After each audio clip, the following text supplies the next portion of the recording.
करेंगे agriculture, heading डालेंगे agriculture.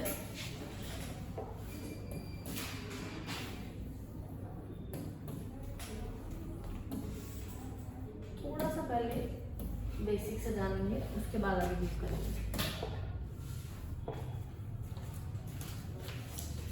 Agriculture की हिस्ट्री तो हम पढ़ चुके हैं, याद है आपको इंडियन ज्योग्राफी जब हमने करी थी। आप जिन्होंने नहीं की है उनका तो अलग बात है, लेकिन जिन्होंने क्लासेस की है इंडियन ज्योग्राफी में मैंने आपको पढ़ाया था कि एग्रीकल्चर का कैसे एक तरीके से रिवॉल्यूशन, ग्रीन रिवॉल्यूशन जिसे हम कहते हैं, है ना, कैसे पहले किस तरीके से एग्रीकल्चर किया जाता था, कैसे फिर उसमें एक रिवॉल्यूशन आया, है ना, एक सीड को अलग तरीके के क्या बोलते हैं उसको, हाई यील्ड सीड, वैसे सीड्स की को यूज करके कैसे इंडिया में खेती करेगी, तो वो हमने थोड़ा बहुत उसमें पढ़ा है, ठीक है। दूसरा हमने पढ़ना है एक जो एग्रीकल्चर थोड़ा सा बायो वाले सेक्शन से रिलेशन रखता है, जैसे कि फर्टिलाइजर, बायो फर्टिलाइजर्स और ये सब, तो ये हम इसमें नहीं पढ़ेंगे, ये हम पढ़ेंगे इसमें एनवायरमेंट इकोलॉजी में, ठीक है। तो आज हम सिर्फ करेंगे कि वर्ल्ड में कितने तरह के एग्रीकल्चर टाइप्स होते हैं, ठीक है। लिखिए agriculture types in world as a primary activity, agriculture types in the world as a primary activity। Primary activity से आप क्या समझते हैं? Primary activity, what do mean by primary activity? Primary activity यानी क्या सुनील? प्राइमरी एक्टिविटी यानी क्या? जैसे कि रोमन में जैसे कोई कुछ कच्चा रेडी होता है ना, कच्चा जैसे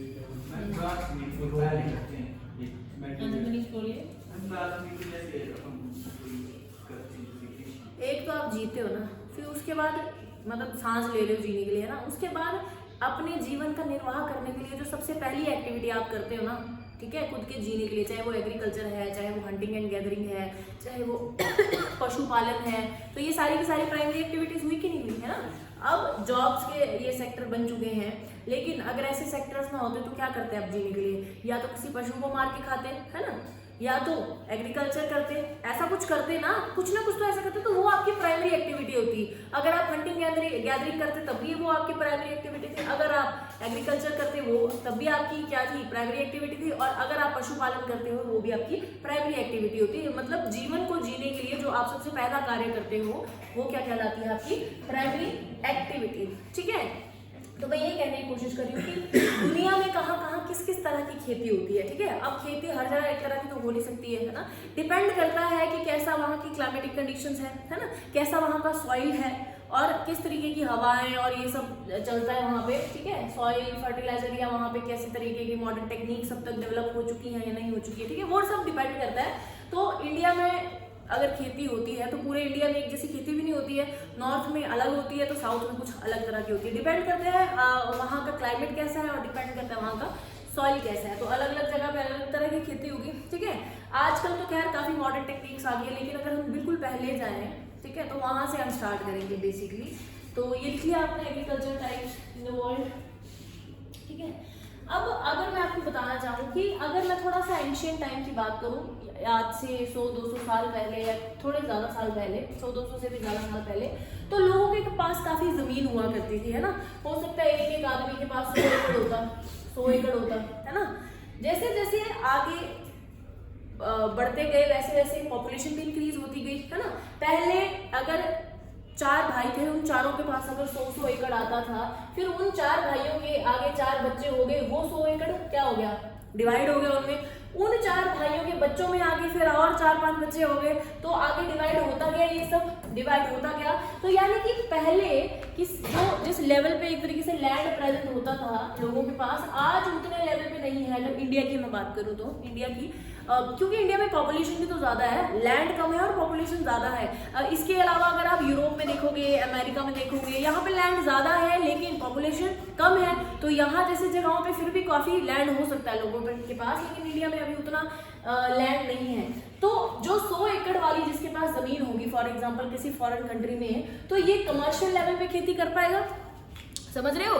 100 एकड़ पे सिर्फ क्या खाने के लिए उगाएगा वो? नहीं ना, वो खाने के लिए भी उगाएगा और साथ में बेचने के लिए भी उगाएगा। समझ रहे हो मेरी बात? तो ये कमर्शियल लेवल पे खेती कर सकता है जिसके पास 100 एकड़ की जमीन है।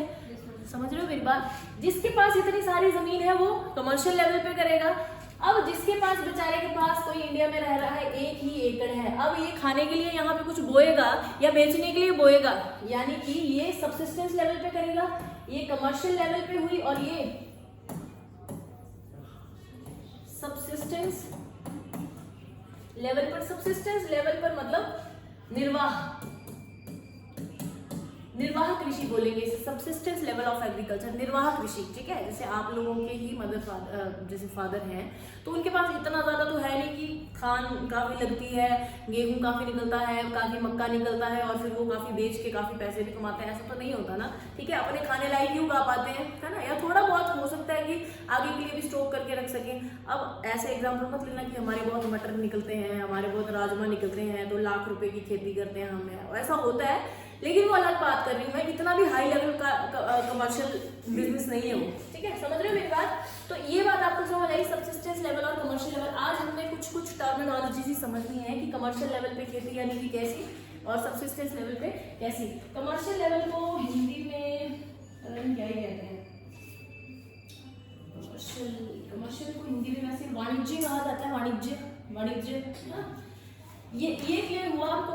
थोड़ा सा पीछे का बैकग्राउंड क्लियर हुआ? ठीक है, अब मैं आगे बढ़ती हूँ और आपको थोड़ा सा बताती हूँ कि कौन कौन सी जगहें हैं जहाँ पे खेती करना, एग्रीकल्चर करना बड़ा ही मुश्किल है। ठीक है, जैसे जहाँ पे सॉइल अच्छा नहीं होगा, क्लाइमेटिक कंडीशन अच्छी नहीं होगी, बार बार बारिश हो रही है, ऐसी चीज़ें, तो वहाँ पे एग्रीकल्चर करना मुश्किल होगा कि नहीं होगा? एग्रीकल्चर के लिए अच्छा मौसम भी चाहिए, है ना, टाइम टू टाइम बारिश और टाइम टू टाइम धूप चाहिए, और साथ में अच्छा सॉइल भी चाहिए जिसकी फर्टिलिटी अच्छी हो, जो अच्छा आगे की फसल को अच्छा कर सके, है ना। अब आपके इस पूरे वर्ल्ड मैप में कई सारी ऐसी जगहें हैं जहाँ पे अच्छा सॉइल नहीं पाया जाता है और जहाँ पे ज़्यादातर बारिश होती है, जिसके कारण वहाँ पे एग्रीकल्चर नहीं हो सकता है। ठीक है, तो उस एरिया के जो लोग होंगे ना, वो हंटिंग एंड गैदरिंग करेंगे। देखो, एक ज़माना ऐसा था जब सभी हंटिंग एंड गैदरिंग किया करते थे। समझ रहे हो? जैसे मैंने आपको ट्राइब्स में बताया था ना कि एक ज़माने में सब एक काल में सभी हम ट्राइब्स थे, सारे के सारे ट्राइब्स थे, लेकिन जैसे जैसे दुनिया आगे बढ़ती गई, कुछ लोग उन ट्राइब से निकलकर थोड़ा अर्बनाइजेशन करते गए खुद को, लेकिन कुछ आज भी उन्हीं ट्राइब्स का हिस्सा बनकर रह गए। समझ रहे हो? कुछ नहीं निकल वहीं से, पहले तो सभी ट्राइब्स थे ना घुमंतू, उसी से निकलकर कुछ लोग अर्बनाइज हुए, है ना, शहरीकरण हुआ उनका, नई चीज़ें सीखी उन्होंने, है ना, मेडिकल साइंसेस को अपनाया। ऐसे ही लोगों ने आगे कॉन्स्टिट्यूशन लिखा कि कैसे एक अच्छा डेमोक्रेटिक कंट्री में रहना है ना। समझ रहे हो मेरी बात? ऐसी ऐसी चीज़ों में शामिल हुए और कुछ अपना ही सिस्टम चला रहे हैं, कुछ ट्राइब्स बनकर रह गए। तो वैसे ही एक टाइम पे सभी हंटर गैदरर्स थे। एक टाइम पे सभी हम क्या किया करते थे, जब किसी को एग्रीकल्चर के बारे में पता नहीं था, पशुपालन के बारे में पता नहीं था, तो क्या थे सब हंटर एंड गैदरर्स। लेकिन कुछ जिनके पास मॉडर्न टेक्निक्स आ गई, कुछ आइडियाज आ गई कि कैसे एग्रीकल्चर करके भी निर्वाह हो सकता है, सिर्फ हंटिंग एंड गैदरिंग से ही नहीं। तो कुछ तो मॉडर्न हो गए, लेकिन कुछ आज भी क्या करेंगे, हंटिंग एंड गैदरिंग। समझ रहे हो आप मेरी बात? तो मैं आपको थोड़ा सा वर्ल्ड मैप होगा इसमें था ना पिछली बार, इंडियन फिजिकल मैप है ये, वर्ल्ड मैप भी दिख रहा है इसमें।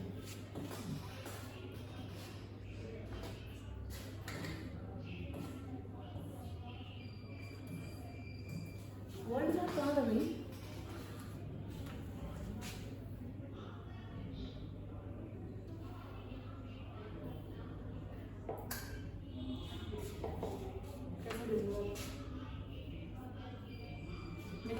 दिख रहा है एक वर्ल्ड भी था यार, था एक वर्ल्ड मैप भी किया था सर, अब नहीं है, चलो छोड़ो। ठीक है, तो मैं आपको ऐसे थोड़ा सा बता देती हूँ। जैसे जो इक्वेटर के पास वाले एरियाज हैं, ये जो इक्वेटर के पास वाले रीजन्स हैं, यहाँ पे काफी क्या होती है, इक्वेटर के पास वाले जितनी भी कंट्रीज हैं, जितने भी कॉन्टिनेंट्स हैं, इनको अगर आप देखो तो यहाँ क्या आपको लगता है कि क्या आप क्लाइमेटोलॉजी पढ़ चुके होंगे, है ना, फिजिकल ज्योग्राफी में क्लाइमेटोलॉजी पढ़ चुके, आप तीनों बताएंगे जिन्होंने क्लाइमेटोलॉजी पढ़ रखी है कि कैसी क्लाइमेटिक कंडीशंस होती है। यहाँ पे ज्यादा बारिश होती है, यही बताया गया था ना, इक्वेटर के पास ज्यादा बारिश होती है बिकॉज ऑफ मोर सनलाइट, जिसकी वजह से ज्यादा इवेपोरेशन होगी और ज्यादा बारिश होगी, है ना। अब इस बारिश के कारण होगा क्या, है ना, एक तो ज्यादा बारिश के कारण जो पेड़ होंगे आपके वो और ज्यादा लंबे होंगे। इक्वेटर पे मैंने आपको कहा है कि सारे के मैक्सिमम पेड़ आपको घने फॉरेस्ट और ये ऐसी वाली चीजें दिखेंगी, घने जंगल और लंबे पेड़, ठीक है। अब इससे होगा क्या, जब लंबे पेड़ होंगे, घने जंगल होंगे, तो क्या लैंड पे सनलाइट पहुंच पाएगी? लैंड पे सनलाइट पहुंच पाएगी? नहीं पहुंच पाएगी, जिसके कारण ये जो सॉइल होगा ना ये नम रहेगा, इसमें ह्यूमिडिटी ज्यादा होगी, इस सॉइल में ह्यूमिडिटी ज्यादा होगी। जब नमी ज्यादा होती है किसी चीज में तो बैक्टीरिया ज्यादा पनपते हैं। जैसे मैं आपको एग्जांपल दूं, जो रेनी सीजन होता है जिसमें बहुत बारिश होती है, काफी नमी रहती है हमारे आसपास, उस सीजन को डॉक्टर सीजन कहा जाता है। क्यों कहा जाता है? क्योंकि काफी नमी होती है उस सीजन में और उस नमी की वजह से काफी बैक्टीरिया वायरस पनपते हैं और उन बैक्टीरिया और वायरस से आपको काफी सारी बीमारियां होती हैं कि नहीं होती हैं। तो वैसे ही जब ये सॉइल में क्या होती है, ह्यूमिडिटी ज्यादा, नमी ज्यादा होगी, इसके कारण क्या होगा, बैक्टीरिया पनपेंगे। समझ रहे हो मेरी बात? बैक्टीरिया के ज्यादा पनपने के कारण होगा क्या, जो इसका ऑर्गेनिक कंटेंट होगा इस सॉइल में, जो क्या होगा ऑर्गेनिक कंटेंट,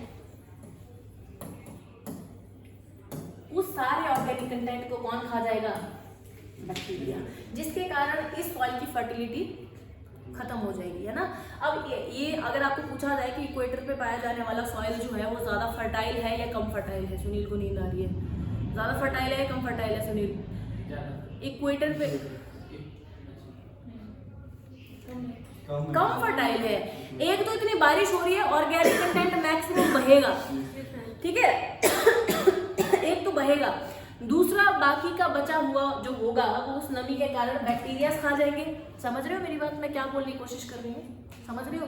ये सब आपको इसलिए बताया जा रहा है ताकि कल को आपको लिखने को, प्रीलिम्स में तो ऐसी चीजें आती नहीं है, लिखने को कुछ आ रहा है तो आपके पास कुछ हो समझ किसी चीज की, इसीलिए बताया जा रहा है आपको। समझ रहे हो? तो बैक्टीरिया उसको खा जाएगा तो फर्टिलिटी बचेगी क्या? नहीं बचेगी। मैक्सिमम लोगों को ये गलतफहमी होगी क्योंकि उन्होंने पढ़ा होगा कि यहाँ ज्यादा बारिश होती है। ज्यादा बारिश क्यों होती है? क्योंकि ज्यादा हीट होती है यहाँ पे, ज्यादा हीट की वजह से ज्यादा इवेपोरेशन होती है, ज्यादा इवेपोरेशन की वजह से उतनी ही जल्दी क्या होती है, बारिश होती है। समझते हो ना ये तो बारिश कैसे होती है? तो इस सब की वजह से, ज्यादा रेन होने की वजह से ये फर्टिलिटी खत्म हो जाती है और बैक्टीरिया की वजह से भी ये फर्टिलिटी खत्म हो जाती है। तो चाहे अगर आप ये रीजन ले लो, ये रीजन ले लो, यहाँ का ये रीजन ले लो, फिर नॉर्थ में अगर आप नॉर्थ पोल के आसपास जितना भी ये आर्कटिक रीजन है, यहाँ तो सनलाइट पहुंच ही नहीं पाती है, ज्यादातर बर्फ देखने को मिलती है, सब सफेद ऊपर वाला जो रीजन है। समझ रहे हो? यहाँ तो लैंड है ही नहीं ना, यहाँ तो लैंड ही नहीं है, तो कहाँ से बर्फ पड़ेगी और बर्फ रहेगी? ये भी वैसे तो फ्रिजिड जोन है, एक तरीके से बहुत ठंड होगी, लेकिन यहाँ लैंड है ना, तो इस लैंड में बर्फ भी होगी। समझ रहे हो? तो बर्फ में तो वहां से ही फर्टिलिटी आएगी। समझ रहे हो आप मेरी बात? तो ये जोन हो गया और ये जोन हो गया, यहाँ पे फर्टिलिटी आपको बड़ा ही कम देखने को मिलेगी, जिसके कारण यहाँ पे आपको काफी सारी ऐसी प्रजातियां और ये सब मिलेंगे जो हंटिंग एंड गैदरिंग करके अपनी, मतलब जिनकी primary activity hunting and gathering है। समझ रहे हो? हंटिंग एंड गैदरिंग को हिंदी में कहेंगे आखेट एवं भोजन संग्रह। तो लिखिए, समझ आया? हंटिंग एंड गैदरिंग कौन करेंगे?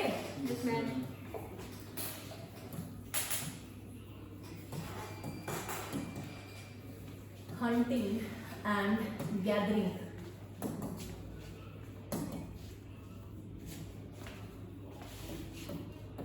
आखेट एवं भोजन संग्रह। अब आप हंटिंग और गैदरिंग में सिर्फ आप यही मत समझो कि हंटिंग करेगा आदमी। जैसे कि फॉर एग्जांपल एक चीकू का पेड़ होता है, चीकू के पेड़ को इंग्लिश में कहा जाता है जपोटा ट्री। चीकू सुना है पहले? एक फ्रूट है ना चीकू। आपने आई डोंट थिंक पेड़ तो देखा होगा।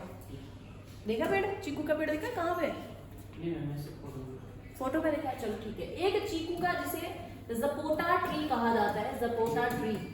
आपको पता है इस चीकू का जो रस निकलता है, जूस, ठीक है, चीकू ट्री के जो जूस होता है बेसिकली जूस, ये लिख लो साइड में, चीकू घर जाके जपोटा, कुछ पता नहीं लगने वाला तुम लोगों को क्या जपोटा, चीकू, चीकू ऐसे लिखते हैं हिंदी में? yes, ऐसे लिखेंगे। तो इसका जो जूस होता है ना, इस जूस को च्युइंग गम बनाने के लिए यूज किया जाता है, पता है आपको? च्युइंग गम बनाने के लिए।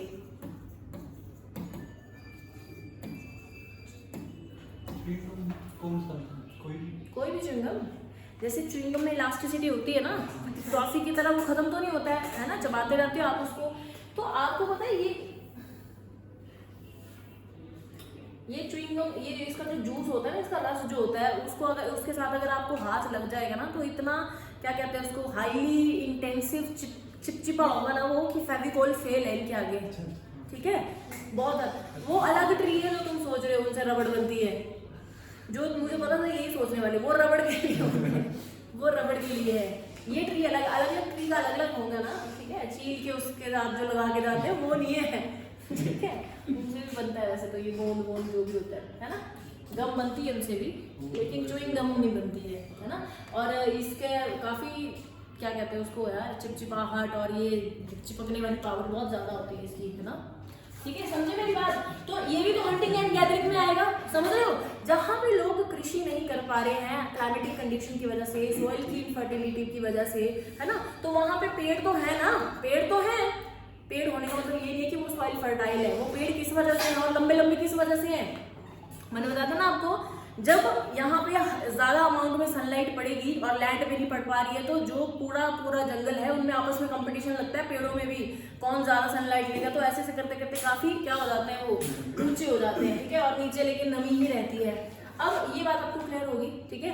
ये एक एग्जाम्पल है। दूसरा एग्जाम्पल आप वही ले लो, रबड़ वाला, वो भी तो एक तरीके का यही एग्जाम्पल है। अब जिनके पास ऐसा वाला मौका नहीं है कि वो एग्रीकल्चर कर सके, उनके पास चीकू के पेड़ हैं, तो वो इन्हें इंडस्ट्रीज में भेजकर पैसे कमाएंगे कि नहीं कमाएंगे? तो ये उनकी प्राइमरी एक्टिविटी हुई, ये भी हंटिंग एंड गैदरिंग में आएगा, समझ रहे हो? जिनके पास एग्रीकल्चर टेक्निक्स नहीं है, एग्रीकल्चर का ऑप्शन नहीं है, वो क्या करेंगे? अगर ऐसे कोई पेड़ लगे हैं जिनका वो रेजिन सा जो निकाल के उसको निकाल कर रबड़ बनाने की वाली इंडस्ट्री में दे दे, हो सकता है ऐसा। समझ रहे हैं आप मेरी बात में क्या बोलने की कोशिश कर रही हूँ? तो बस मैं ये कहना चाहती हूँ कि हंटिंग एंड गैदरिंग कौन करने वाले हैं लोग? पहले सभी करते थे, लेकिन अब जैसे जैसे मॉडर्न टेक्निक्स आती गई, वैसे वैसे लोगों का रहने सहने का रवैया चेंज होता गया। पहले हो सकता है इंडिया में भी सब हंटिंग एंड गैदरिंग करते थे, लेकिन जैसे जैसे मॉडर्न टेक्निक्स आती गई, लोगों का दिमाग बढ़ता गया, है ना, वैसे वैसे अब ये आज की डेट में जो हंटिंग एंड गैदरिंग कर रहे होंगे वो मजबूरी में कर रहे हैं। मजबूरी में क्यों कर रहे हैं? क्योंकि उनके पास ऑप्शन ही नहीं है। जिस लैंड पे वो रह रहे हैं वो क्या है, उतना फर्टाइल नहीं है ना, उतना फर्टाइल नहीं है, समझ गए? और वहाँ की क्लाइमेटिक कंडीशंस कुछ ऐसी नहीं है, लेकिन बाकी चीजें हैं जो उनकी प्राइमरी एक्टिविटी बन रही हैं, समझ गए? ये डन है, आपको बुक से पढ़ना है, आपने ये यहाँ सिर्फ समझना है। अब इतना सारा थोड़ी भाषा लिखवाऊंगी, ये सिर्फ समझने के लिए कि है क्या चीजें। वो अब देखो, ये तो होगी हंटिंग एंड गैदरिंग। अब एक टाइम ऐसा भी आया होगा, जब लोगों को लगा होगा कि हंटिंग एंड गैदरिंग पे ही डिपेंड रहेंगे, तो पशु क्या खत्म नहीं होंगे? एक दिन खाए जा रहे उनका शिकार करके। एक दिन आएगा जब पशु भी खत्म हो जाएंगे, फिर किसको खाएंगे? एक दूसरे को। फिर एक ही दूसरे पे बाण चला के एक दूसरे को खाना स्टार्ट कर देंगे, है ना? तो ऐसी सिचुएशन में लोगों ने फिर क्या करने का सोचा? पशुपालन करने का सोचा। देखिए,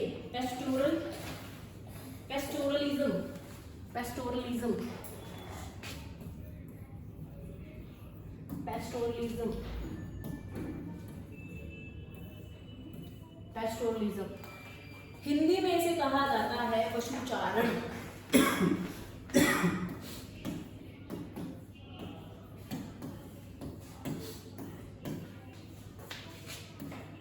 पशुचारण। अब एक टाइम के बाद तो लोगों को रियलाइज होगा ना कि ये जो हंटिंग एंड गैदरिंग है ये अनसस्टेनेबल है। अनसस्टेनेबल मतलब कि ज्यादा टाइम तक नहीं चलने वाली है ये कुछ ही टाइम का एंजॉय है, उसके बाद तो एक टाइम आएगा जब ये सब खत्म होने लग जाएगा, फिर क्या खाएंगे हम। तो हमें कुछ ऐसा करना पड़ेगा जिससे हमारी लाइफ सस्टेन रह सके, ठीक है। तो पैस्टोरलिज्म यानी पशुचारण यानी पशुओं का पालन करना स्टार्ट कर दिया उन्होंने, है ना। पशुओं को पालेंगे, फिर उनसे जो डेयरी प्रोडक्ट्स निकलेंगे उनका सेवन करेंगे। समझ रहे हो मेरी बात? और समझ रहे हो बात है पैस्टोरलिज्म पहले तो आपको मतलब ही समझ आ जाना चाहिए। लिखिए पहले तो, as hunting and gathering was unsustainable, as hunting and gathering was unsustainable, human began to domesticate animal, human began to domesticate animals। जैसे कि हंटिंग और गैदरिंग पे काफी टाइम तक नहीं निर्भर रहा जा सकता था, तो फिर कुछ लोगों ने क्या किया, पशुपालन, पशुपालन, ठीक है। अब एक तो होता है पैस्टोरलिज्म, एक होता है नोमैडिक हर्डिंग। नोमैडिक हर्डिंग सिर्फ शब्द समझ में आपने कुछ हद तक आज। नोमैडिक हर्डिंग,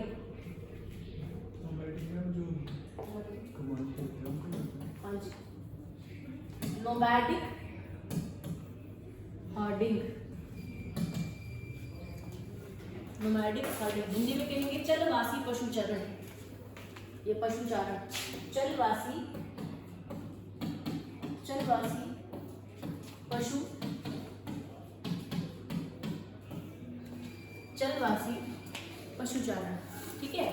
अब एक जगह पे तो आप पशुओं को चरा नहीं सकते हो, तो जगह जगह घूम घूम के साथ में उनको चराओ, साथ में उनका क्या करो, जैसे ट्राइब्स करते हैं साथ में, गद्दी ट्राइब्स आपने देखा होगा कि लेकर चल रहे हैं साथ में, और बकरी और जो भी बकरियां लेकर चले होते हैं उनका दूध काफ़ी फायदेमंद होता है, साथ में उसको बेचते भी हैं, साथ में खुद भी उसका सेवन करते हैं, होता है ना ऐसा।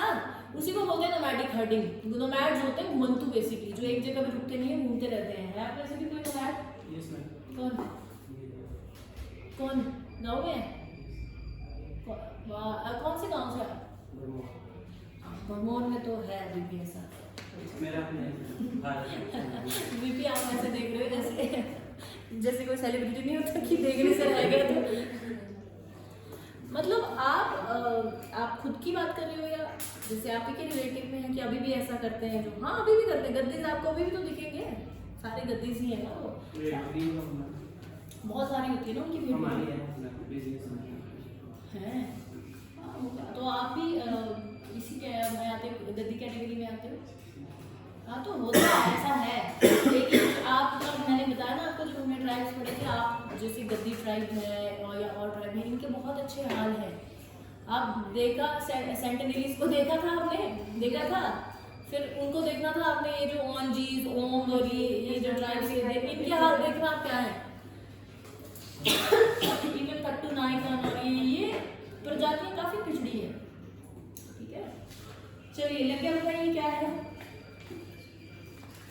जब उनको रियलाइज हुआ कि जो हंटिंग गैदरिंग है वो ज़्यादा सस्टेनेबल नहीं है, तो क्या करना शुरू कर दिया, पैस्टोरलिज्म, और एक ही जगह पे तो पशुओं को चरा नहीं सकते, तो फिर उसके अलावा नोमैडिक हर्डिंग स्टार्ट कर दी। आपने एक शब्द मैंने आपको पहले भी बताया था कि कई जगह पे जो नोमैड्स होते हैं वो ठंड में नीचे आ जाते हैं और सर्दियों में, गर्मियों में ऊपर चले जाते हैं। क्या बोलते हैं इस प्रोसेस को? ना मैं बताया था आपको, ये बताया था, बताओ। इसी प्रोसेस से होता है लवी मेला, ये एग्जाम्पल दिया था। नाम क्या है इसका? ट्रांसह्यूमैंस भी बोलते हैं, कुछ भी बोलो आप, ट्रांसह्यूमैंस। ये प्रोसेस है जिसमें जो नोमैड्स होते हैं वो ऊपर जाते हैं गर्मियों में और सर्दियों में नीचे आ जाते हैं। सर्दियों में क्योंकि ऊपर सरवाइव करने का जो सरवाइव करना काफी मुश्किल हो जाता है, समझ रहे हो। गर्मियों में जाते हैं, गर्मियों में मैंने आपको बताया था कि काफी सारी जड़ी बूटियां और ये सब लग जाती हैं, साथ में जड़ी बूटियां लेकर आते हैं, और जैसे सर्दियों का मौसम आता है उन जड़ी बूटियां और सारे के सारे अपने कैटल्स के साथ नीचे उतर आते हैं। फिर कुछ मेला वेला, अलग अलग कल्चर है। मैं तो ये हिमाचल का बताया था ना आपको कि लवी मेला एक ही जगह पे होता है, हर जगह थोड़ी मेले होते हैं। तो लेकिन उन जड़ी बूटियों को बेचना, जो कि सिर्फ उन पहाड़ों पे मिल सकती हैं, ठीक है, उनको बेचना, फिर ऐसी चीजें, समझ गई मेरी बात। ट्रांसह्यूमैंस, ठीक है। अब देखो नोमैडिक हर्डिंग भी ठीक था, पैस्टोरलिज्म, नोमैडिक हर्डिंग भी ठीक था। लेकिन अगर मैं इधर की बात करूं कि यहाँ से अफ्रीका में कोई, अफ्रीका में कौन सा वो है, क्या कहते हैं उसको, अफ्रीका में ग्रासलैंड कौन सा है यहाँ पे, सवाना। तो यहाँ पे जो देखो, यहाँ जो ग्रासलैंड और यहाँ है ना, ग्रासलैंड मतलब हिंदी में चलेंगे ना, जहाँ ग्रासलैंड होंगे, ग्रासलैंड समझते हो तो बोलते हैं हिंदी में घास के मैदान। तो इधर चल रहे हैं ना।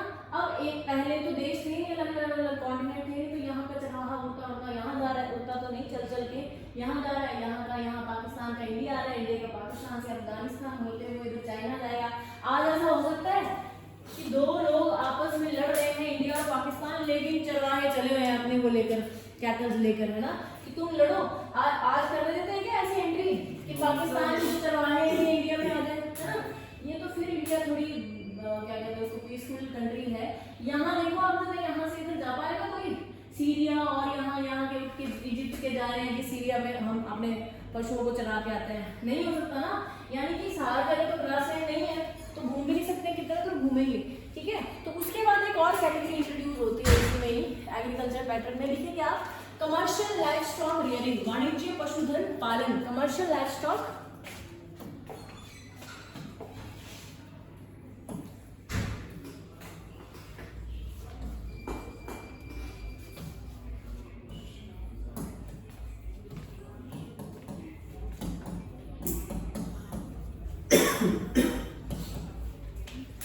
वाणिज्य पशुधन पालन,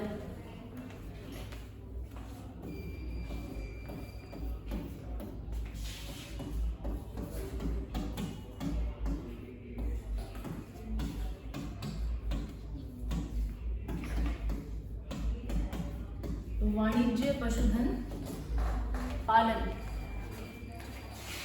ये क्या चीज है? यानी कि एक ही जगह पर रुककर क्या करना, पशुपालन भी करना और साथ में खेती भी करना, समझ रहे हो। फॉर एग्जाम्पल ये एक लैंड है, ये एक लैंड है, ठीक है। इसमें मैंने क्या उगा दिए, कुछ क्रॉप्स, कुछ ऐसे कुछ भी एग्रीकल्चर, कुछ भी उगा दिया, ठीक है।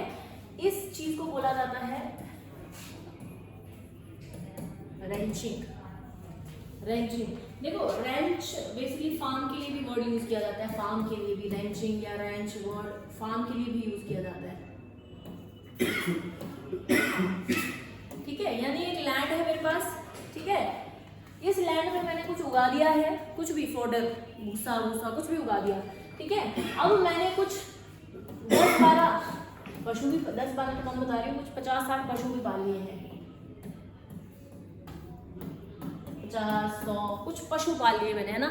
अब मैं क्या करूंगी, कंट्रोल्ड क्वांटिटी में इन पशुओं को इस फार्म में चरवाऊंगी और साथ में इनका पशुपालन कर लूंगी, है ना। तो एक जगह पे ही आपको नहीं लगता कि मैं कुछ क्रॉप्स भी उगा पा रही हूँ, है ना, और साथ में यहाँ पे पशुपालन भी कर पा रही हूँ, समझ रहे हो।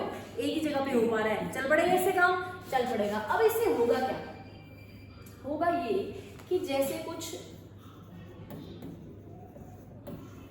डेयरी इंडस्ट्रीज है, मान लीजिए, जैसे कुछ क्या है, डेयरी फार्मिंग इंडस्ट्रीज, कुछ क्या है, डेयरी फार्मिंग इंडस्ट्रीज। अब डेयरी फार्मिंग इंडस्ट्रीज यानी कि ये दूध के प्रोडक्ट्स बेचेंगी, दूध बेचेंगी, घी बनाकर बेचेंगी, हाँ जी, मीट तो नहीं बोल सकते,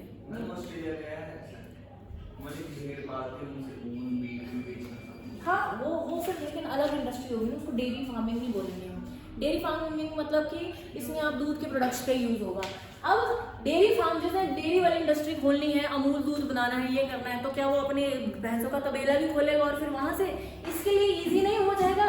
डेयरी अगर खोलनी है इसे, मतलब भैंसे वगैरह इसको इकट्ठी करनी पड़ेगी वहीं से, ये समझ रहे हो आप। डेयरी फार्मिंग यानी कि इसके इनके पास यहाँ से ये दूध बेचेंगे किसको, इंडस्ट्रीज को, जो यूज में लाती है डेयरी प्रोडक्ट्स का। अमूल है, बाकी कई सारी हैं, ठीक है।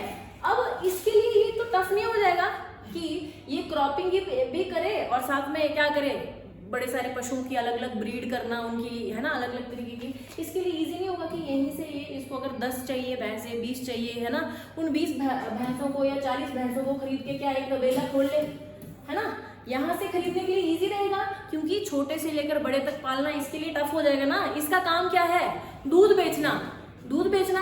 तो दूध बेचने के लिए ये क्यों इतनी मेहनत करेगी, छोटे छोटे बछड़ों को इकट्ठा करे और फिर जाके उनको बड़ा करे, सीधे बड़े बछड़े नहीं सॉरी बड़ी गाय बड़ी भैंसे सीधे यहाँ से खरीदे, ठीक है ना, समझ रहे हो। तो इस चीज से ये कमर्शियल लाइवली स्टॉक से आपको नहीं लगता डेयरी फार्मिंग को किस तरीके से बढ़ावा मिलेगा, बढ़ावा मिलेगा कि नहीं मिलेगा? इसमें मैम काम बड़ा होता है। किसमें? ये जो अगर 50 वैसे हाँ, फिर बस उनको मेंटेन करना है ना, उनको मेंटेन करेगा, चारा ही यहीं से खरीद लेगा, इसके पास चारा भी तो है, इसके पास चारा भी है, चारा भी यहीं से खरीदेगा, इसका भी काम चल पड़ा, इसका भी काम चल पड़ा, और इसी सबसे आगे की इंडस्ट्रीज भी चल पड़ेगी जहाँ पे डेयरी प्रोडक्ट्स यूज में आते हैं। समझे मेरी बात, समझ रहे हो मैं क्या बोलने की कोशिश कर रही हूँ आप लोगों को, समझे। तो वाणिज्यिक पशुधन पालन के अलावा आपने ये भी लिख लेना है कि लिखिए इसमें लोग मिक्स्ड फार्मिंग करते हैं, कमर्शियल लाइफ स्टॉक में क्या करेंगे, मिक्स्ड फार्मिंग। देखो एक मिक्स्ड क्रॉपिंग होती है, उससे कंफ्यूज नहीं होना है आपने, mixed cropping is something else and mixed farming is something else. Mixed farming इसमें लोग क्या करेंगे, मिक्स्ड फार्मिंग क्या है, ये जो मैंने आपको अभी बताया, क्रॉप्स भी लगा लिए और साथ में पशु भी पाल लिए, ठीक है। मिक्स फार्मिंग मतलब कि क्रॉप्स भी लगाए और साथ में डेयरी फार्मिंग भी कर ली, ठीक है। मिक्स फार्मिंग समझ रहे हो, डेयरी फार्मिंग इंडस्ट्री को भी फायदा होगा और साथ में क्रॉप्स भी चल जाएंगे, समझ गए, ठीक है। तो ये जहां जहां ये कमर्शियल ये बनेगी ना, कमर्शियल लाइवली स्टॉक रियरिंग, वहां वहां आपको आसपास जहां जहां भी दिखेंगे ना, बाद में पढ़ेंगे हम, जहां जहां भी दिखेंगे वहां वहां आपको बड़े बड़े ग्रास लैंड दिखेंगे, ठीक है, ग्रास लैंड वाले ये सब। डेयरी फार्मिंग के बारे में लिख लो कुछ। डेयरी फार्मिंग करना भी इजी नहीं है बेसिकली, ऐसा नहीं है कि सिर्फ पशु ले आए और हो गया। अब ये मैं 40-50 बता रही थी आपको, कम आपकी सोच रखने के लिए 1000, 2000, 3000, 4000, 5000 पता नहीं कितने पशु होंगे। डेयरी फार्म खोलना है, जब बड़ा तबेला खोलना है, यानी कि भारी मात्रा में पशु रहेंगे वहां पे, तो वहां पे अब मैन पावर तो रख नहीं सकते हम, जो बैठ के दूध दुहेगा, उनको चारा डालेगा, मशीन्स लगानी पड़ेंगी, है ना, समझ रहे हो। तो डेयरी फार्मिंग में लिख लो कि क्या क्या एनिमल शेड्स होते हैं, डेयरी फार्मिंग में क्या क्या चीजें यूज में आती हैं, animal shades, storage facility for fodder, fodder होता है चारा, एनिमल शेड पता है, तबेला, एनिमल शेड, स्टोरेज फैसिलिटी, गए हो किसी तबेले में, नहीं गए, शहरों में होते हैं ज्यादातर, जहाँ पे लोग गाय भैंस नहीं पालते हैं ज्यादा, है ना, यहाँ है animal shed, storage facility for fodder, चारे के लिए क्या बोलेंगे, स्टोरेज फैसिलिटी को संग्रहालय वहाँ पे उसको इकट्ठा करके रखे हैं। जैसे आप अपने घर का एग्जांपल ले लो, आपके घर में चाहे एक गाय हो चाहे दो हो, उसके रहने के लिए शेड तो होता है ना, और साथ में ऐसा तो है नहीं कि उसको फ्रेश खिलाया जाता है रोज ही, सूखा चारा भी रखा जाता है ना, जो एक टाइम पे काट लिया जाता है, फिर बाद में थोड़ा थोड़ा करके दिया जाता है उसमें ना, इसका फ्रेश भी होता है, लेकिन एक सूखा वाला चारा भी होता है जो स्टोर करके रखना होता है ना। मिल्किंग मशीन, अब आपके तो घर में 1 या 2 गाय होगी, ज्यादा से ज्यादा 3 होगी या 4 होगी, तो उसकी तो आप मिल्किंग खुद कर सकते हो, लेकिन इतनी सारी अगर हजारों में भैंसे और गाय है तो उनकी मिल्किंग थोड़ी करेंगे, बैठ तो मशीन्स होती है जो कि मिल्क कर लेती है, ठीक है। ज्यादातर आपको ऐसी चीजें ना नॉर्थ वेस्ट यूरोप में देखने में मिलेंगी, नॉर्थ वेस्ट यूरोप में देखने को मिलेंगी, क्योंकि यहाँ पे लैंड ज्यादा है और पॉपुलेशन कम है, तो वहाँ पे ऐसी, इंडिया में आपको बड़ा कम देखने को ऐसा मिलेगा लेकिन बड़ा ही कम, ठीक है, समझ रहे हो मेरी बात। अब जैसे कि वहाँ पे ये कमर्शियल कर पाएंगे कि नहीं कर पाएंगे, कर पाएंगे ना, कमर्शियल लेवल हुआ इनका एग्रीकल्चर का कि नहीं हुआ, समझ रहे हो। हाँ, दूध का भी हो गया, एग्रीकल्चर भी इसी में आएगा, एग्रीकल्चर में आएगा ये दूध वाला पार्ट भी, ठीक है, समझ रहे हो मेरी बात। अब इंडिया में बेचारा जिसके पास थोड़ा सा 2 खेत है, वो क्या क्या ही कर लेगा, है ना, तबेला बनाएगा, भैंसे पालेगा, ज्यादा से ज्यादा 4, 5, 10, 12 ऐसी हो पाएंगी, वहां पे ऐसे बिजनेस खूब चलते हैं, ठीक है। तो मिक्स्ड फार्मिंग आप समझ गए, मिक्स्ड फार्मिंग ब्रैकेट में लिख लो, पशुपालन के साथ खेती भी। मिक्स्ड फार्मिंग यानी पशुपालन के साथ खेती।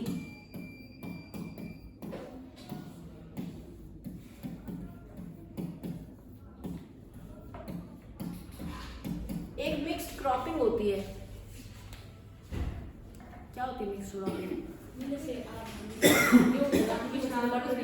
हाँ वो होती, तो कंफ्यूज नहीं होना है जब आपको पेपर में आएगा, लेकिन आपको मिक्स्ड फार्मिंग और मिक्स्ड क्रॉपिंग में समझ नहीं आएगा कुछ भी, ठीक है। मिक्स्ड क्रॉपिंग में आपको पहले बता चुकी हूँ कि जैसे कोई अगर एक फसल लगाई तो उसके नीचे आप मान लो धनिया लगा दिया, मटर लगा दिए, है ना, तो मिक्स्ड क्रॉपिंग हुई कि नहीं हुई, है ना। एक ही लैंड पे आप 2 तरह की खेती कर पा रहे हो। इससे बैलेंस ऑफ फर्टिलिटी भी रहता है सॉइल में। अगर किसी एक फसल को नाइट्रोजन की जरूरत है और दूसरे को फॉस्फोरस की जरूरत है, अगर आप सिर्फ एक फसल लगाओगे तो नाइट्रोजन सारा खींच लेगी वो, जिसके कारण इम्बैलेंस क्रिएट हो जाएगा। तो ऐसा कुछ लगा दो जिसमें फॉस्फोरस की भी जरूरत हो जिसको, है ना, तो बैलेंस हो जाएगा फिर उस पूरी सॉइल का। समझ रहे हो? ये हम कर चुके हैं इंडियन ज्योग्राफी में, तो इतना आपको पता नहीं है। ये क्लियर हुई भाई आप लोगों को बात? ये क्लियर हुई? इसमें कुछ ऐसा फैक्चुअल इंफॉर्मेशन नहीं है, सब थ्योरेटिकल है, तो ठीक है। तो अब मैं एक तरीके से आपको थोड़ा सा समअप कर देती हूँ। एग्रीकल्चर यानी 2 प्रकार का होगा। एक तो होता है एग्रीकल्चर, 2 तरह का होगा, एक कमर्शियल एक सबसिस्टेंस। एक होगा कमर्शियल। कमर्शियल वही जिसके पास ज्यादा लैंड है वो कमर्शियल लेवल पे कर पाएगा, कमर्शियल यानी वाणिज्यिक। और दूसरा है सबसिस्टेंस।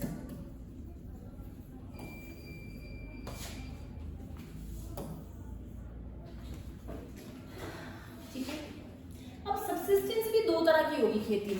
सबसिस्टेंस लेवल समझ रहे हो? ये 100 करोड़ वाले एकड़ वाले का होगा, ये 100 एकड़ वाले का है, इसके पास 100 एकड़ की कम से कम जमीन है। मैं ऐसे एग्जांपल दे रही हूँ, ये मत आप बिल्कुल ये मत कर लेना रिजिड अपने दिमाग को कि नहीं 100 एकड़ बोला तो 100 ही। मैं बस एग्जांपल दे रही हूँ, यानी ज्यादा लैंड जिसके पास होगा। इसके पास 1 एकड़।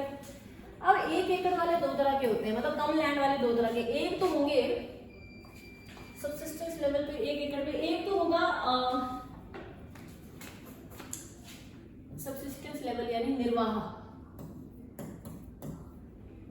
खेती, निर्वाह वाली, ठीक है, जिससे निर्वाह हो जाए। एक तो आएगा जिसके पास 1 एकड़ की जमीन है। दूसरे आएंगे ट्राइब्स। आएंगे कि नहीं आएंगे ट्राइब्स? समझ रहे हो? एक जगह से दूसरी जगह जा रहे हैं वो खेती के लिए। ट्राइब्स में तो खेती करते हैं, याद है, झूम खेती, स्लैश एंड बर्न जिसे कहा जाता है ना, समझ रहे हो?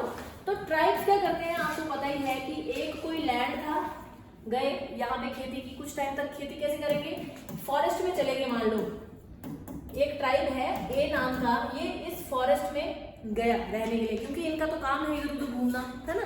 अब ये यहाँ पे गए, यहाँ के पेड़ इन्होंने इतने बहुत बड़ी फॉरेस्ट की, इतनी फॉरेस्ट उन्होंने काट दी, इतनी फॉरेस्ट काट दी। अब इस फॉरेस्ट जहाँ जहाँ ये कटी है, यहाँ पे ये खेती करेंगे, यहाँ ये क्या करेंगे, खेती कुछ टाइम तक, 2 या 3 साल तक, ये मैं बता चुकी हूँ आप लोगों को पहले भी। यहाँ ये कुछ टाइम तक खेती करेंगे, ट्राइब्स की बात हो रही है। अब जब ये यहाँ पे खेती कर लेंगे और जब ये देखेंगे 2 या 3 साल बाद इस लैंड की फर्टिलिटी क्या हो गई है, इस सॉइल की फर्टिलिटी खत्म हो गई है, तो ये क्या करेंगे, यहाँ से उठ के कहीं और शिफ्ट हो जाएंगे, इसी को कहा जाता है शिफ्टिंग कल्टीवेशन। क्या कहा जाता है? शिफ्टिंग। वीपी जी समझ आ रहा है आपको? समझ आ रहा है क्या बोल रही हूँ? शिफ्टिंग कल्टी। इसमें से आपको प्रीलिम्स में तो क्या ही क्वेश्चन बनेगा, लेकिन मेंस में ऐसी चीजें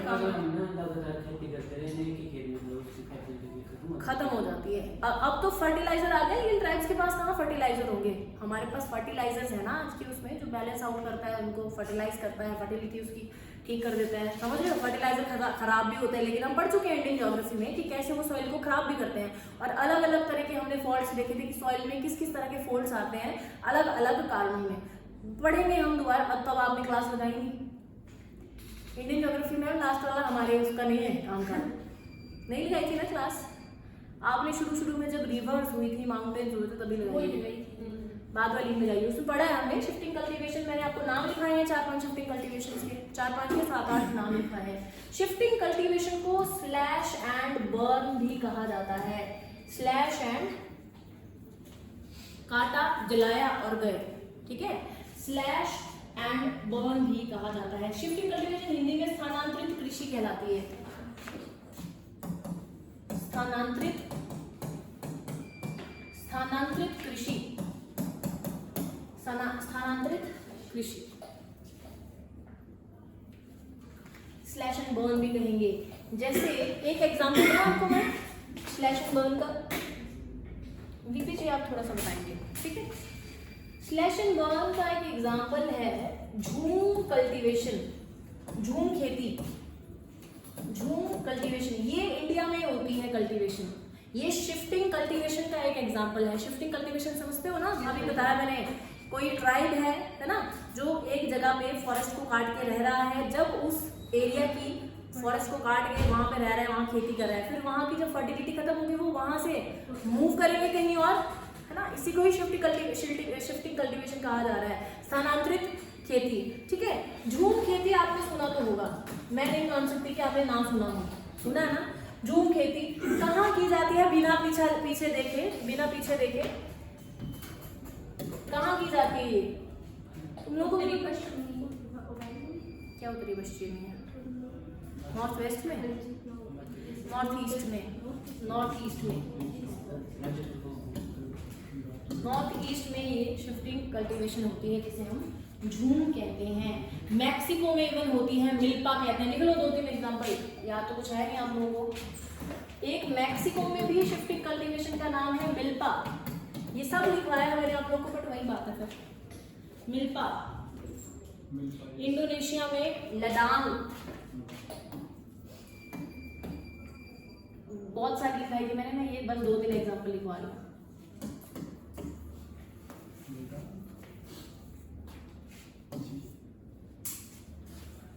ठीक है भाई,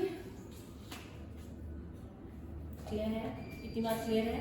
यानी कि हम अगर देखें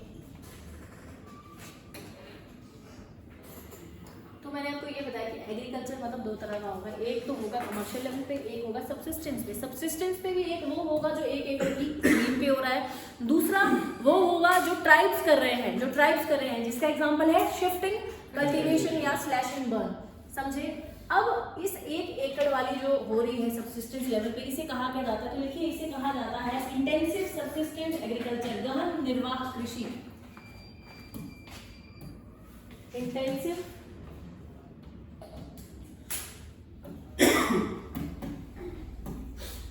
सब्सिस्टेंस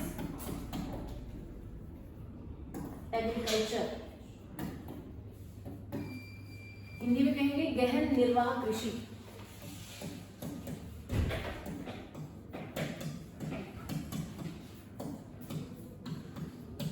गहन निर्वाह कृषि, intensive subsistence agriculture, intensive subsistence agriculture. दूसरे को कहेंगे प्रिमिटिव सब्सिस्टेंस एग्रीकल्चर, इसे ट्राइब्स वाले को कहेंगे प्रिमिटिव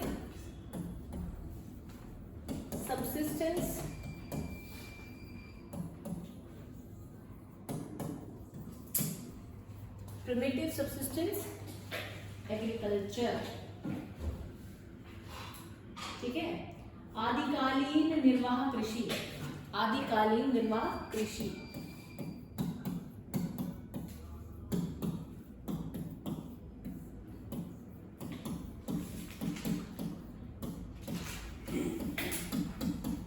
आदिकालीन निर्वाह कृषि। क्लियर है? ये क्लियर है? सब्सिस्टेंस लेवल पे 2 तरह की कृषि होगी, एक तो इंटेंसिव सब्सिस्टेंस एग्रीकल्चर और दूसरा प्रिमिटिव सब्सिस्टेंस एग्रीकल्चर, ठीक है। इंटेंसिव ये वाली जो एक ही जगह पे हो रही है, और दूसरी वाली ट्राइब्स जो करते हैं, ठीक है। एक जो 100 एकड़ वाली है, इसे एक्सटेंसिव कमर्शियल ग्रेन कल्टीवेशन कहते हैं। Extensive commercial grain cultivation, extensive commercial grain cultivation, extensive commercial grain cultivation, ठीक है भाई? क्लियर है मेरी क्लास? समझ तो आ गया ना आपको मैं क्या कहने की कोशिश कर रही थी, ठीक है। चलो एक बार सबसिस्टेंस में थोड़ा दोबारा लिख देती हूँ।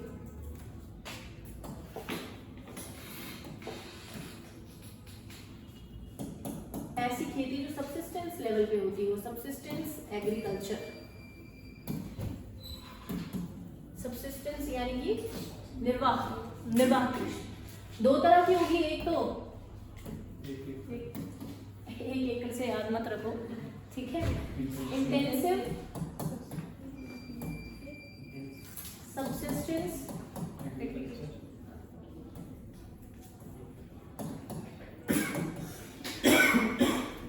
और दूसरा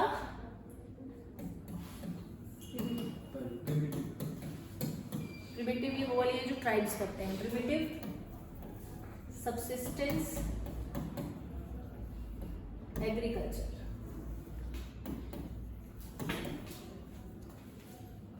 ठीक है। अब ये इंटेंसिव भी दो तरह की होती है, ठीक है। इंटेंसिव समझते हो, जो 1 एकड़ पे एक ही जगह पे हो रही है। 1 एकड़ एग्जांपल था, यानी एक ही लैंड पे एक तरह से हो रही है। एक तो होगी पैडी होती है धान की खेती। एक होगा अदर देन पैडी। अब मैक्सिमम जगह पे क्या होगा, धान की खेती क्या होती है, चावल की खेती, समझ रहे हो। पैडी धान को ही बोलते हैं ना। हाँ, तो यानी कि चावल प्रधान एक तो ऐसी जगह होगी जहाँ पे, इंडिया की बात करूँ अगर मैं, तो चावल जहाँ पे ज्यादा उगाया जाता है, ठीक है। एक तो होगी सबसिस्टेंस पे वो वाली जो पैडी धान प्रधान जिसको बोलते हैं, और इंग्लिश में बोलेंगे मतलब डोमिनेंट है जहाँ पे पैडी का ही कल्टीवेशन। तो धान कहाँ उगाए जाते हैं, जहाँ पे पानी की भी भरपूर मात्रा हो, है ना। चावल वहीं पे उगेंगे जहाँ पे पानी की भरपूर मात्रा हो। जहाँ पे पानी की अच्छी मात्रा नहीं होगी वहाँ पे अदर देन पैडी, मिलेट और भी तो होते हैं ना, और भी खेतियाँ तो होती हैं। हाँ, तो वही हो रहा है बस। सबसिस्टेंस में देखिए ये मिलेट, वीट है, मिलेट है, बाकी दालें होंगी, है ना। पैडी का सबसे नंबर 1 प्रोड्यूसर कौन है, धान का। पहले नंबर पे सबसे बड़ा प्रोड्यूसर चावल का, और नहीं देशों में, कॉन्टिनेंट नहीं, कंट्रीज। चाइना दूसरे नंबर पे इज इंडिया, सेम विद चावल, दिस आटा, वीट में भी सबसे बड़ा exporter producer China and second number पे। एक बार चेक कर लेना, ये मैंने कर लो, एक बार चेक कर लो। देखिए यही लिख लो फिर एक बार फिर से।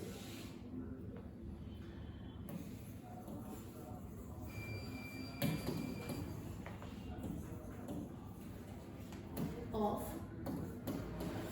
पैडी या आप राइस लिख सकते हो पहले नंबर पे, दूसरे पे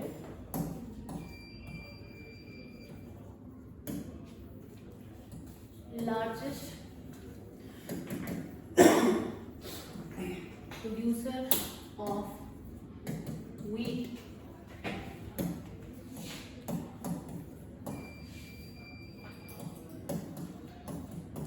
ये था आपका आज का लेक्चर, बाकी करेंगे हम कल।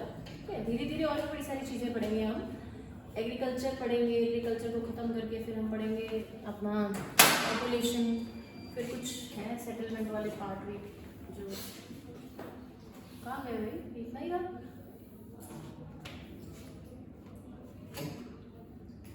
इससे छोटा नहीं हो रहा ना।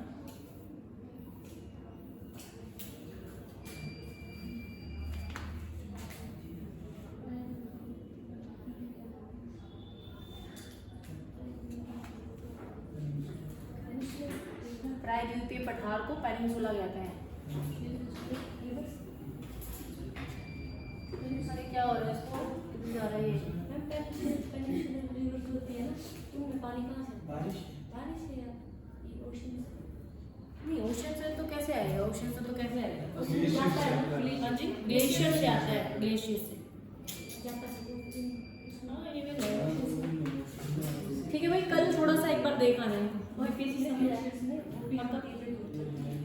देखो ऐसा वाला जो कंटेंट है ना आजकल, ये है आपका मेल से संबंधित, ठीक है। बाकी फैक्चुअल तो आपको पता ही है, यही आता है, पहला है, दूसरे नंबर पे है, इस नंबर पे सबसे बड़ा इस बार क्या था, है ना, वो रिसेंटली वाला होता है। लेकिन ऐसी ऐसी चीज़ें, जैसे आपको क्वेश्चन आ सकता है कि इक्वेटर की जो सॉइल है ये फर्टाइल है या नहीं है, तो आपने हमेशा ना करना है, ठीक है। एक बार देख लेना, कुछ बता लिख लो, इस पे लिखना है, तो इक्वेटर की मिट्टी उपजाऊ नहीं है, इसलिए ये इक्वेटर यानी कि भूमध्य रेखा, हाँ, भूमध्य रेखा के आसपास के क्षेत्रों की मिट्टी उपजाऊ नहीं है। हाँ, नीचे लिखो, जिधर लिखना था उधर लिखा नहीं, जिधर हंटिंग एंड गैदरिंग वाला था। चलो लिख लो, इस पे लिख लो, याद रहेगा एटलीस्ट लोगों को। और क्यों नहीं है ये मैं आपको बता चुकी हूँ कि क्यों है। ज़्यादा घने जंगल, लंबे ट्रीज, जिसकी वजह से सनलाइट की अवेलेबिलिटी ऑन सॉइल बड़ी कम है, नमी की वजह से बैक्टीरिया पनपता है, जिसके कारण सारा का सारा वो ऑर्गेनिक कंटेंट खत्म कर देता है और फर्टिलिटी खत्म हो जाती है।